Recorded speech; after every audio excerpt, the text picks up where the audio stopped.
네, 지난주 금요일 무려 26조 2천억 원에 달하는 전쟁 추경 예산이 여야 합의로 통과가 됐습니다.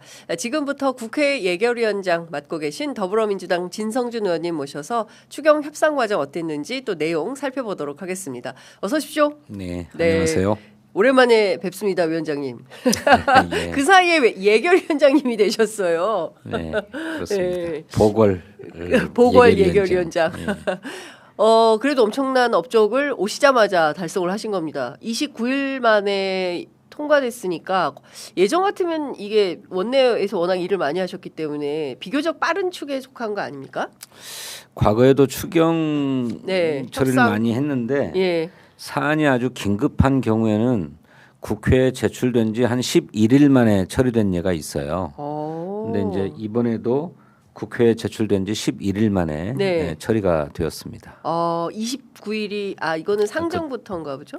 정부가 편성하겠다고 했던 때부터 29일인 것 같은데 국회에 제출된 것에서 하면 11일입니다. 완전히 속사포 아닙니까? 국민의힘이 왜 이렇게 맨날 뭐 필리버스터 하고 반대를 위한 반대를 하고 이랬는데 이 추경에 대해서는 자신들도 좀 공감하는 바가 컸던 모양이죠. 네, 그렇죠. 예.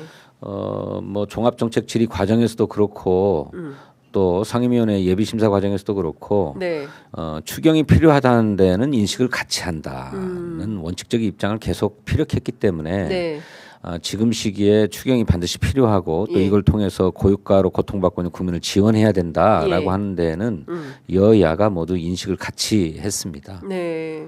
그러니까 실제로 저도 이제 주말 사이에 지방에 내려가서 지역에 이제 그 지방선거 상황 민심 르포 취재차 다녀왔는데요. 실제로 시장 상인들이 비닐에 대한 불안이 있으시더라고요. 그러니까 원하는 만큼 다 드릴 수 없기 때문에 일단 공급이 제대로 안 된다는 거예요. 그 나프타 때문에. 그래서 뭐 평소에 원하면 원하는 만큼 다 수량을 주었는데 중간 도매상들이 근데 지금은 딱 한 팩 정도씩밖에 안 주기 때문에 물량이 없다. 그래서 이 전쟁 언제 끝날지 모르기 때문에 경우에 따라서는 비닐값이 폭등해서 오히려 다른 문제가 생길 수도 있다. 그리고 또 농업촌 같은 경우에는 이 비닐하우스 비닐 이것도 굉장히 타격이 큰 모양이더라고요. 그런 예산들이 이번에 다 요소 들어가 담겼죠. 예. 저도 똑같이 체험한 바가 있습니다. 그래요? 저희 지역구에 전통시장이 한 곳 있는데 방신시장이라고 하는. 제가 갔었습니다. 방신시장. 예. 방신시장에 인사를 하러 갔는데 어느 한 상인이 비닐봉투 이렇게 흔들면서 이게 기름이 없어가지고 이것도 못 만들게 된다는데 비닐봉투 공급 좀 잘하게 해달라 이렇게 말씀을 하시더라고요. 의원님께 직접. 예.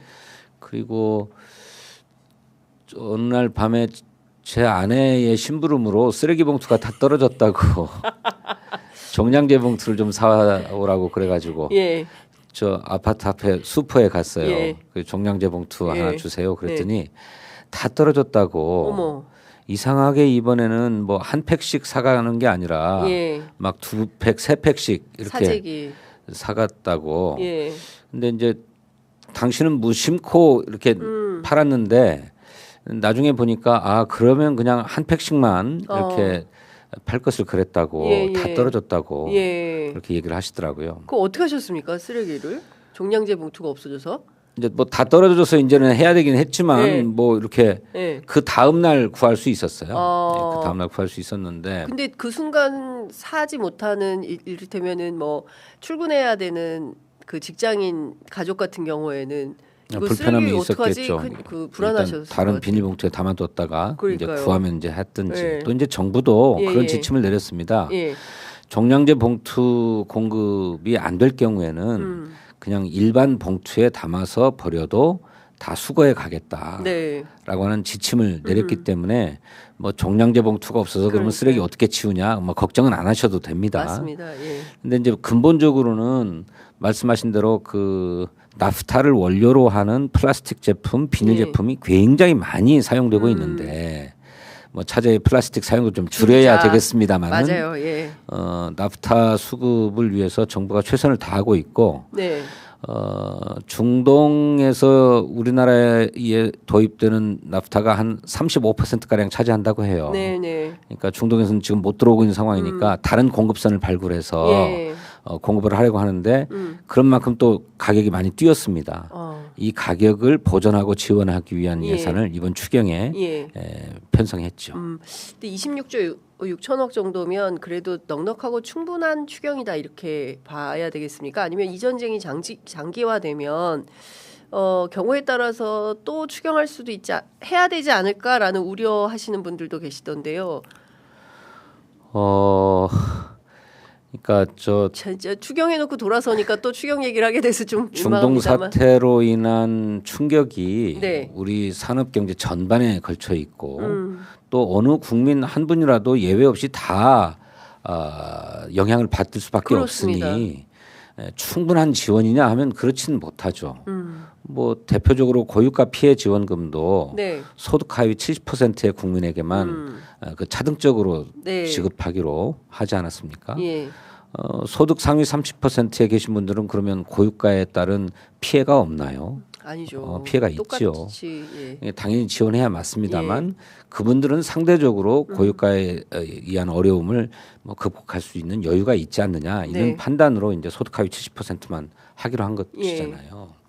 그러니까 충분하다고는 할 수 없을 것입니다. 하지만 정말로 필요하고 필수적인 것만큼은 담으려고 최선을 다했다. 네. 일단 지금은 추경을 이제 편성해서 이제 집행하기 시작한 단계에 있으니까 네. 추경을 잘 집행해서 효과가 나도록 하는 네. 일이 중요하고 그런데 이제 우리 예상과 달리 중동 사태가 정말로 장기화되어서 네.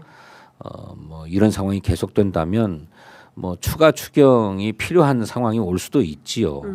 이제 그렇게 되지 않기를 바랍니다만 문제는 이번 1차 추경은 정부가 예측하는 초과 세수만을 가지고 편성한 거예요. 네. 국채를 발행하지 않아도 그러니까 예. 다시 말해서 국가가 빚을 내지 않아도 그렇습니다. 되는 추경입니다만 예. 이제 이게 장기화되어서 2차 추경이 필요하다 하는 상황이 오게 되면 그때는 초과 세수를 기대할 수 없기 때문에 국가가 빚을 내야 하는 네. 그런 상황이죠. 그런 상황이 오지 않기를 바랍니다만 그러니까요. 뭐 필요하다면 빚을 내서라도 예. 국민의 삶을 지탱시키는 것이 우선이다 하는 생각을 저는 갖고 있습니다. 그 베란다 태양광 설치 지원 사업과 관련해서 이준석 대표가 세게 비판을 하고 있다고 하는데요. 근데 우리가 진짜 에너지를 원유에만 의존하지 않고 또 다른 뭐 대체 에너지, 대안 에너지, 뭐 재생 에너지 이게 좀 필요한 거 아니냐라는 일반 국민들의 판단이 많은데 이준석 대표는 왜 이렇게 이 부분에 대해서 비판적인 겁니까? 글쎄 좀 근시안적인 것 같아요. 네. 꼭 이번 중동 사태로 인한 기름 부족이 문제가 아니라 하더라도 네.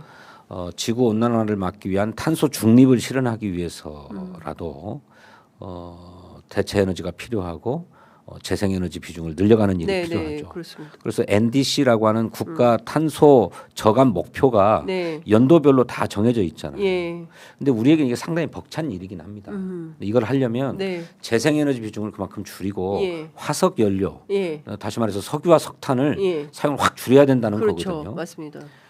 그러니까 중동 사태가 아니어도 해야 되는 일이 해야 되는 일인데 태양광 보급을 위한 추경 예. 예산을 반대한다. 예. 그거 좀 굉장히 근시안적인 거죠. 많은 분들이 서울시에 이제 오세훈 시장 바뀌면 빨리 저 태양광 다 설치해서 최소한 올여름 또 벌써 덥잖아요. 네. 어제부터 26도고 네. 4월에 30도가 간다는 건데 그럼 또 에어컨은 어떻게 해야 됩니까? 네, 이게 진짜 그러니까요. 큰일일 것 같거든요. 네, 네. 예. 그래서 문재인 정부 당시에 박원순 서울시장과 함께 태양광 보급 사업을 아주 크게 벌렸어요. 맞습니다. 당시에 그 베란다에 예, 설치하는 가정용 태양광 설치 비용이 한 100만 원 가량 들어갔다고 하는데 네. 그 100만 원 중에 25만 원은 중앙 정부가 지원하고 예. 50만 원은 서울시가 지원했어요. 예. 그 75만 원을 지원하고 25만 원만 부담하면 그렇습니다. 태양광을 설치하고 예. 이 태양광 설치에 들어갔던 본인 부담 25만 원은 한 2년 3년 정도 태양광을 사용하면 다 회수된다는 거예요. 그렇죠. 예. 그다음부터는 전기료를 아끼고 예. 전기 걱정 없이 예. 에어컨도 쓸 수 있는. 그렇습니다. 당연히 이거 계속해서야 할 일입니다. 아니 더 확대를 해야 되는 일 그렇죠. 아니겠습니까? 예. 그런데 모두가 지금 다 서로 좋은 건데. 윤석열 정부에서 이걸 중단했는데 더해서 예. 거기에 무슨 비리가 있다 해가지고 대대적인 수사도 막 벌이지 않았습니까? 맞습니다. 근데 이제 살펴보면 이렇게 이제 정부의 보조와 지원이 있으니까 네. 태양광 사업자들 일부가 그 보조금을 노리고 제대로 사업을 시행하지 않은 예가 있었던 것 같습니다. 그건 수사에서 엄벌해야죠. 그건 수사에서 엄벌할 일이죠. 그렇습니다. 예. 그래서 이제 그런 폐단이 있기 때문에 네. 이제는 한국에너지공단에서 직접 업체를 인증하고 관리해서 신뢰가 있는 기업만 예. 사업을 진행하고 거기에 보조금이 들어갈 수 있도록 이렇게 관리 체계를 바꿨습니다. 그렇게 하면 돼요. 잘했네요. 예. 또 하나 뭐 또 잘 모르는 분들이 제기하는 게 있는데 예. 이제 그렇게 태양광 산업을 탄압을 하다 보니까 예. 우리 태양광 경쟁력이 다 죽어버렸어요. 아. 그래가지고 중국 태양광 설비가 전 세계 에? 시장을 점유하고 있는데 이 태양광 사업을 지원하면 네. 결국 중국 기업 도와주는 것 아니냐는 분들이 있어요. 또 중국입니까? 그런데 예. 이 태양광 모듈 중에서도 탄소 발생을 최소화시킨 1등급, 2등급 제품은 중국이 따라오지 못합니다. 다 한국입니까? 그건 다 한국입니다. 오. 예. 그러니까 이 태양광 설치 사업에 보조를 받는 경우에는 네. 그렇게 1등급, 2등급 제품만을 사용하도록 아. 의무화하고 있어요. 예. 그러니까 중국 기업 지원할 일이 없고 우리 국내 태양광 기업 경쟁력을 갖고 있는 예. 국내 태양광 기업을 지원하는 일이기도 합니다. 네. 그러니까 그런 걱정은 안 하셔도 된다. 의원님께서 오늘 설명해 주시니까 깔끔하게 의심이나 이런 게 싹 정리가 된. 그 이준석 대표는 왜 반대하는 건지 이해가 안 가네요. 글쎄 이분- 반대를 위한 반대. 아휴 이거 진짜 이런 식의 정치는 그만해야 된다고 생각합니다. 그러니까 합리적으로 판단해서 필요한 일들을 적극적으로 돕고 거기에서 더 좋은 아이디어를 내는 것은 좋지만 그게 아니라 반대를 위한 반대나 후퇴를 위한 반대라면 그거는 올바른 정치는 전혀 아닌 것 같습니다. 글쎄요, 저보다도 답답합니다. 훨씬 젊은 정치인인데 미래를 생각한다면 그러니까 탄소 중립에 그 누구보다도 적극적이어야 하고 그렇습니다. 재생에너지, 예. 에너지 전환에 예. 그 누구보다도 적극적이어야 합니다. 그렇습니다. 미래를 위한 일이잖아요. 그 시장 상인들이 그 얘기를 하시는 거예요. 오히려 연세 드신 분들은 아이고 왜 비닐 안 주냐 막 화도 내시고 하는데 젊은 사람들은 장바구니에다 그 비닐 필요 없다. 장바구니 주시라. 네. 왜냐하면 기후 이 에너지 문제에 대해서 젊은 세대가 굉장히 급진적이에요. 네. 그러니까 오히려 나이 든 세대보다 훨씬 더 과격할 만큼 급진적인데 네. 젊은 정치인이 그 민심을 따라가야 될 것 같아. 왜 그 민심에 역행하는 주장을 하는지 좀 납득하기가 어렵다라는 생각이 좀 듭니다. 네. 그러면 추경은 더 이상 이제 뭐 문제될-거나 이런 건 다 이제 마무리하셨으니까 좀 후련한 마음이시겠습니다. 네, 홀가분하죠. 그게 사실은 지난주에 좀 모시려고 했는데 너무 바쁘셔서 도저히 나오실 수가 없다고. 예. 예결위원장이 네. 우리 저 한병도 원내대표가 예. 예산결산위원장을 맡고 있었죠. 그러니까요. 그런데 이제 원내대표 출마하면서 네. 이제 사퇴해가지고 이제 네. 공석이 되어서 보궐로 하게 된 건데 네. 저는 그냥 그 보궐로 되어서 그냥 이름만 얹혀놓고 그냥 지나가겠다라고 생각했었어요. 아, 근데 이제 중동 사태로 인해서 추경을 하게 되고 그 예. 추경 심사를 하게 되어서 그냥 놀고 지나가는 게 아니라 뭔가 일이라도 하나 하고 가는 것 같아서 다행스럽게 생각합니다. 제가 알기로는 우리 진성준 의원님은 늘 일이 많을 때 뭐 역할을 맡으셔. 원내 수석 이런 너무 많은 기자들이 하여튼 전화통에 불이 나는 그런 정치인 중에 한 분이라서 그냥 보내지는 않는다라는 생각이 좀 듭니다. 이번 주 수요일에 신현송 한국은행 총재 후보자 인사청문회가 예정이 되어 있는데요. 뭐 엄청나게 빼어난 이력을 갖고 계신 분입니다. 재산은 잘 모르겠다 이런 얘기들이 나오는데 어떤 지점에 좀 중점적으로 검증하실 생각이십니까? 뭐 재산 문제 말씀하셨습니다만 네. 그분이 40년 동안 해외의 금융 전문가, 경제 전문가로 활동해 오신 분이더라고요. 네. 그러니 당연히 외화 자산이 많을 수밖에 없을 것 같습니다. 해외 국내에 살질 않았으니까. 국제기구에서 일하는데 국제기구에서 달러로 봉급을 벌써. 받으면 달러로 받지 예, 뭐 뭐 원화로- 한국 돈으로 받겠습니까? 예. 한 뭐 자산이 한 82억 원 가량 된다고 하는데 네.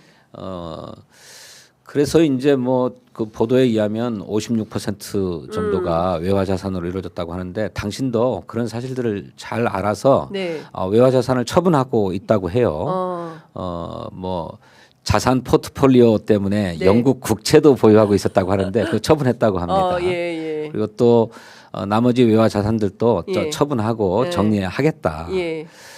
당연히 한국은행 총재로서는 바람직한 자세이고 또 지금 우리 환율 방어를 위해서 네. 해외 주식 시장에 투자하는 분들이 예. 그 해외 주식을 팔고 예. 국내 장으로 돌아올 그렇습니다. 경우에 예. 면세도 해주는 맞아요. 법안도 처리했잖아요. 예. 그러니까 금융의 수장으로서 예. 당연히 그런 취지들을 잘 이해하고 당신들의 외화 자산을 정리할 것이라고 봅니다. 네. 그 마땅하다고 예. 생각하고 그래서 그런 신상에 관한 문제나 그 무슨 윤리 도덕적인 문제는 그 외에 별다른 얘기가 없는 것 같아요. 네. 그러니까 아무래도 우리 경제 상황에 대한 진단 또 중동 사태가 장기화될 때 빚어질 어떤 경제적인 충격 네. 또 이것을 극복하기 위한 대안 예. 특히 유가가 오르면 예. 물가가 오를 수밖에 그렇습니다. 없는데 또 그런 가운데 또 추경을 통해서 우리 국민의 삶을 지원하자면 예. 돈이 또 좀 통화량이 늘어나는 것 그러니까. 아니겠어요? 예. 이제 이런 데 따른 물가 관리 대책을 어떻게 할 것이냐 예. 또 환율 방어는 어떻게 할 것이냐 예. 하는 이런 정책적인 문제들에 대한 토론이 인사청문회 내내 주를 이루지 않을까 이렇게 예. 생각합니다.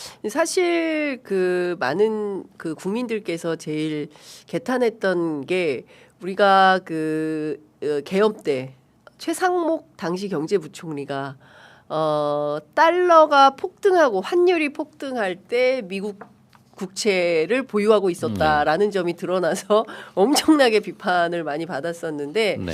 뭐 그렇게 부도덕한 분은 아니다 이렇게 봐야 되겠죠. 이분에게 뭐 그렇죠. 그런, 예.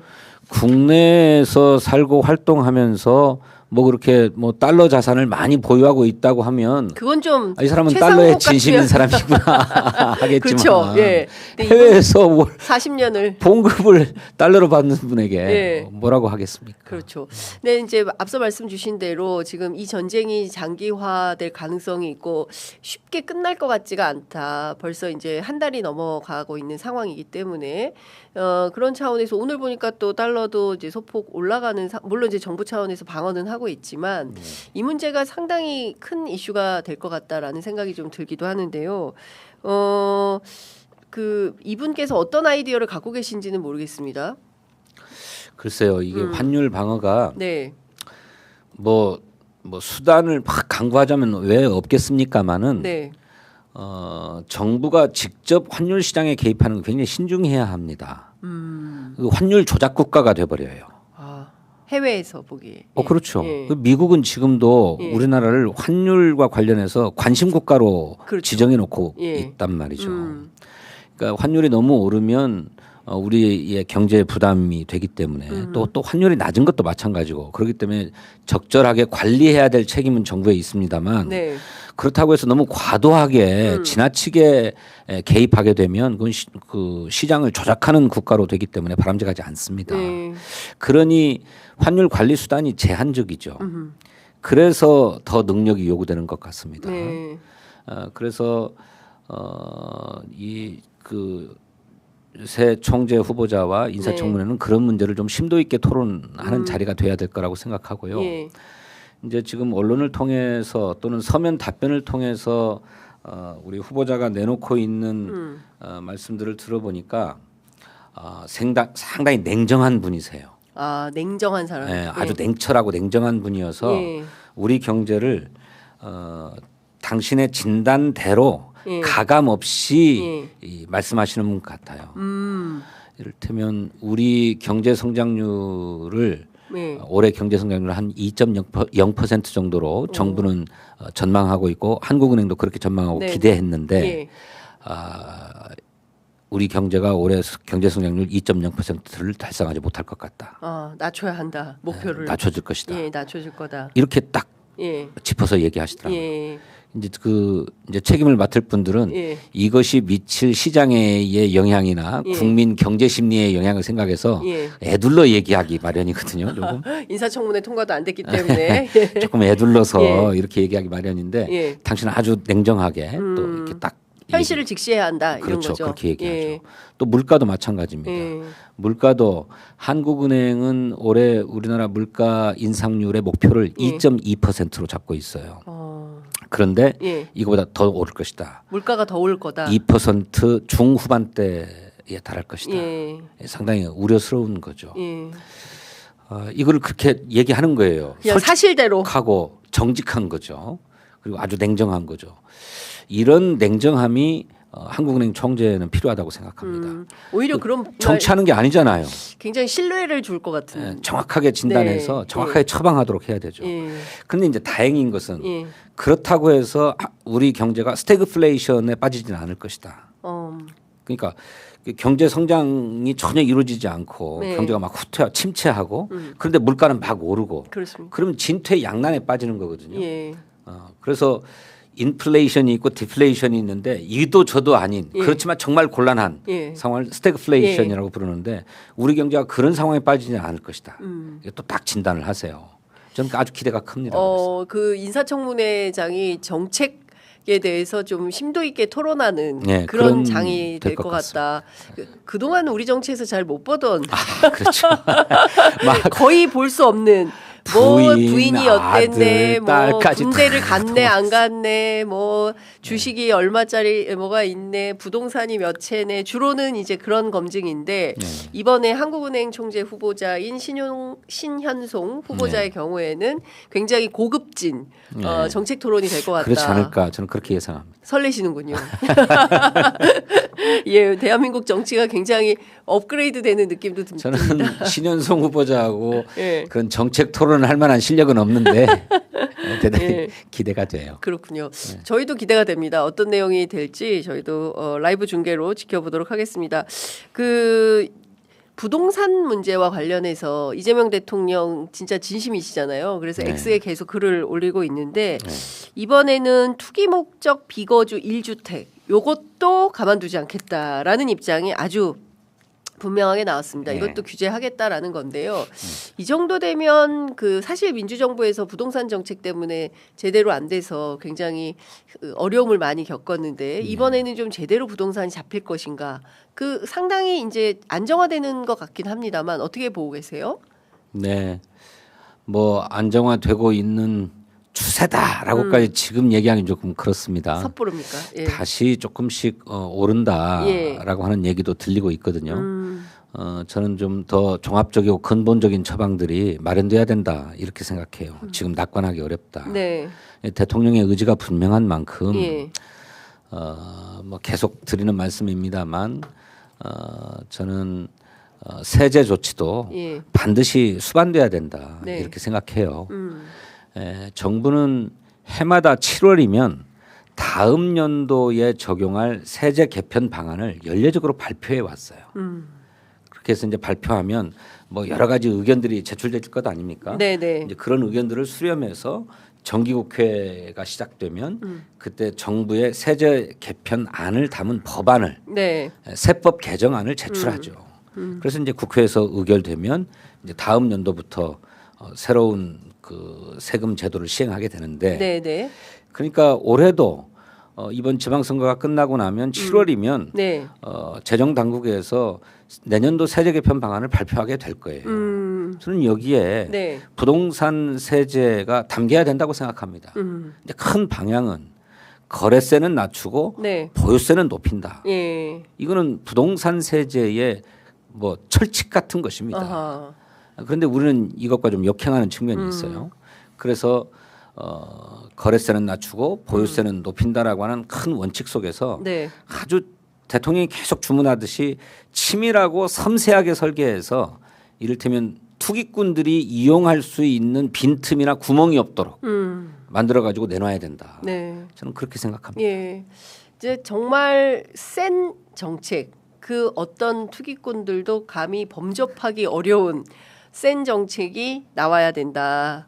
그러지 않으면 근데 늘 그런 그 아주 그 기괴한 그런 투기꾼들은 있게 마련이어서 정부로서도 좀 정책을 짤 때 난감하긴 할 것 같다. 그렇죠. 빈틈은 주지 말아야 된다 절대로. 그러니까 이제 그렇게 무슨 규제가 됐든 금융 정책이 됐든 또는 이런 세제 정책이 됐든 정말로 필요하고 정말로 기묘한 분들은 길을 열어줘야만 하잖아요. 뭐 부모님을 봉양하기 위해서 어쩔 수 없이 뭐 집이 두 채가 필요하다. 네네 뭐 학교 때문에 뭐 그렇다. 저 직장 때문에 그렇다. 그렇죠. 서울로 예. 뭐 이렇게 간다든지 예. 직장 때문에 그렇다. 예. 이렇게 실생활의 필요에 따라서는 세제의 적용이나 규제의 적용도 탄력적으로 할 수밖에 없어요. 이제 이것을 빈틈 삼아서 활용하려고 하는 것을 어떻게 할 거냐 하는 게 문제인데. 그렇겠네요. 예. 예. 그래서 대통령도 누차 말씀하셨던 것처럼 실생활의 필요에 의한 실수요자는 보호하고 네. 그렇지 않은 투기적 수요에 대해서는 과감하게 봉쇄하자. 네. 그런 원칙을 갖고 설계해야 되니까 고민이 많죠. 그럴 것 같습니다. 그 10시 2분 지나고 있는데요. 끝으로 이것 좀 여쭤볼게요. 두 가지인데 하나는 이번에 원내대표는 출마하십니까? 5월 달에? 안 합니다.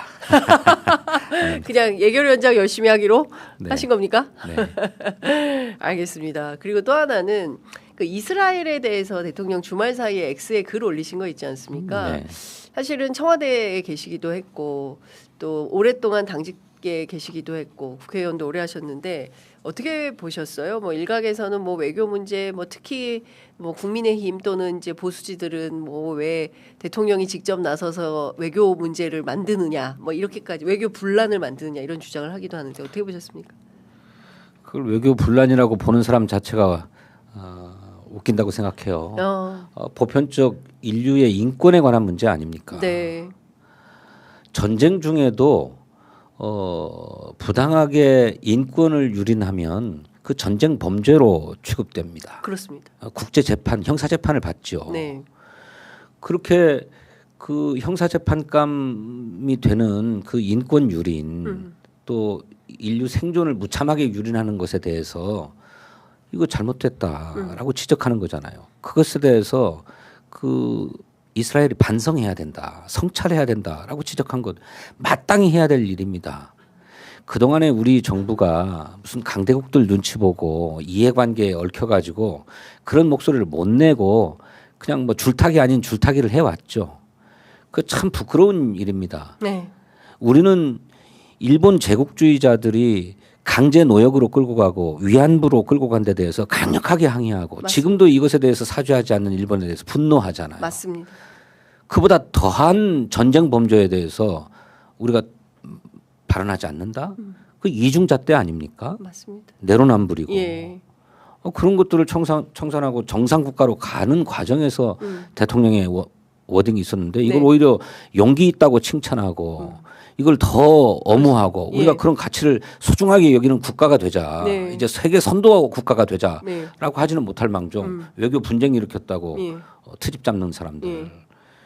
그 뭐가 중요한지 모르는 사람들이라고 저는 생각해요. 저는 그런 프레임 자체가 여전히 부끄러운 네, 그렇죠. 예, 그런 근성을 갖고 있는 그런 사람들이 아닌가라는 비판이 좀 생각이 좀 돼서요. 방금 전에 속보 들어와 있는데요. 조국 대표가 경기 평택을 재선거에 출마하겠다고 선언했습니다. 어떻게 보세요? 예, 그건 뭐 조국 혁신당과 조국 대표의 선택이니까요. 네. 존중합니다. 네, 민주당은 후보를 내겠죠. 당 지도부가 전 보궐선거 지역에 다 출마시키겠다라고 예. 선언한 바가 있죠. 여기는 민주당의 그 귀책 사유가 있으니 과거 문재인 대표 시절에 결정했던 바대로 무공천해야 된다라는 주장은 어떻게 생각하세요? 저는 원칙은 저희 당의 명백한 귀책 사유로 발생한 보궐선거는 출마시키지 않는 것이 책임 정치에 부합하는 거라고 생각합니다. 그렇지만 정치적 필요와 정무적 판단에 따라서는 예외가 있을 수 있지요. 네. 근데 이제 당 지도부가 이번 선거를 어떻게 임할 거냐 하는 문제를 놓고 네. 그런 정치적 책임을 지는 것도 중요하지만 동시에 의석을 분명하게 확보해서 네. 이재명 대통령의 국정을 뒷받침하는 것이 훨씬 더 중요하다라고 네. 판단해서 이제 그런 결정을 한 것일 수 있으니 예. 정치적으로는 있을 수 있는 결정이라고 보고 이해합니다. 네, 알겠습니다. 저희가 이후에 계속 이어지는 정치 분석을 통해서 또 상세한 말씀 드리도록 하겠습니다. 이번 지방선거 재보궐선거는 어게인 2018 뭐 평행이론 뭐 이런 얘기들이 언론에서 나오는데 오랫동안 민주당에서 전략위원장 전략단위 선거 전략을 맡아서 선거 지휘를 해보신 분이기 때문에 여쭤보는데 이번에 그렇게 어게인 2018 선거 결과를 이렇게 네. 저 예단하라고는 하지 마십시오. 그것처럼 신중해야 될 일이 없다고 생각하고요. 예. 선거는 결국 뚜껑을 열어봐야 아는 일인데 현재 분위기로는 우리 이재명 대통령이 국정을 너무나 잘 수행하고 계시고 이에 대한 국민적 지지가 있기 때문에 무슨 뭐 중간 평가니 무슨 심판이니 하는 선거가 아니라 대통령의 국정을 뒷받침해주자 하는 선거가 될 가능성이 매우 높다 이렇게 보고 있죠. 네, 알겠습니다. 오늘 말씀은 여기까지 듣겠습니다. 고맙습니다. 고맙습니다.